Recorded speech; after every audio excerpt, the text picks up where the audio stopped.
Welcome. I'm Key Allen, and each time we gather, we take another step toward knowing Christ Jesus with clarity and hope. Our message today is titled, Freedom Purchased by Blood, the Leper and the Two Birds. When the Lord Jesus came down from the mountain in Matthew chapter 8, the air was thick with expectation. Crowds pressed around him, eager to hear and see more, eager to be near the one whose words carried authority. Dust rose beneath their feet, voices blended into a restless hum, and the road ahead narrowed as people gathered tightly around him. Through that crowd came a man no one wanted near them. His skin marked him as unclean. His clothing hung loosely, worn thin by years of isolation. People stepped back instinctively, creating a small circle of space around him, because leprosy carried fear with it. It carried shame. It carried the weight of being cut off from everything familiar. He fell before Christ Jesus, not with polished words, but with desperation. Lord, if you are willing, you can make me clean.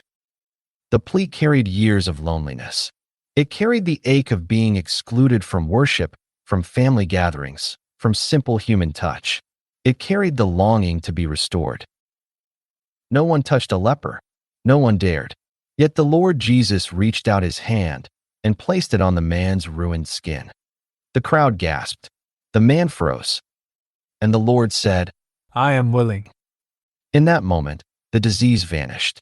Strength returned to limbs that had weakened. Sensation returned to skin that had gone numb. The man stood whole, overwhelmed by a miracle he could barely comprehend. Then the Lord Jesus gave a command that must have stunned him. Go, show yourself to the priest. That instruction carried a weight the man likely did not understand. For centuries, Israel had carried a law that was never used. Leviticus 14 described what a priest must do when a leper was healed, yet Scripture records no instance of that ritual ever being performed. The instructions waited like a sealed scroll, untouched and unexplored, generation after generation. The law stood ready, yet dormant, until the day Christ Jesus awakened it. The man walked toward the temple, carrying a miracle in his body. Every step brought him closer to a place he had been forbidden to enter. Every step carried the wonder of restoration. When he arrived, the priest examined him carefully, searching for any trace of disease. He found none. The man was clean. The priest prepared the ritual Moses had written long ago. Two birds were brought forward, small, gentle creatures, fluttering lightly in the priest's hands. One was taken over running water, and its life ended there. Its blood mixed with the water, forming a crimson stream that flowed into the basin below. The sound of the water echoed softly in the chamber, carrying the weight of sacrifice. The other bird remained alive, innocent, unblemished, untouched by death. The priest dipped the living bird into the scarlet water of the one that had died. Blood covered its feathers, and water ran down its wings. The bird trembled slightly, feeling the weight of what had been placed upon it. Then the priest carried it outside, into the open air. He lifted his hands, released the bird, and watched it rise. Its wings beat against the wind, scattering droplets of scarlet water as it climbed. It flew higher and higher until it disappeared into the sky, free because another had died in its place. The healed man watched the bird vanish into the distance, and the meaning stood before him with clarity. Someone had taken his place. Someone had borne what he could not bear.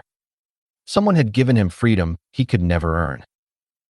The ritual was more than ceremony. It was a picture of the gospel, a life given, a life freed, a cleansing that came through sacrifice, a release purchased by blood. The law waited centuries for that day, and when the leper walked into the temple, the picture finally came alive. The priest saw a ritual he had never performed. The man saw a symbol he had never imagined, and heaven saw a shadow of the work Christ Jesus himself would soon accomplish. The innocent one giving his life so that sinners could rise cleansed, restored, and free. If this brought you closer to the truth of the Lord Jesus, consider liking the video and subscribing so you can stay connected. Pass it along to someone who might need encouragement today. I look forward to being with you in the next teaching.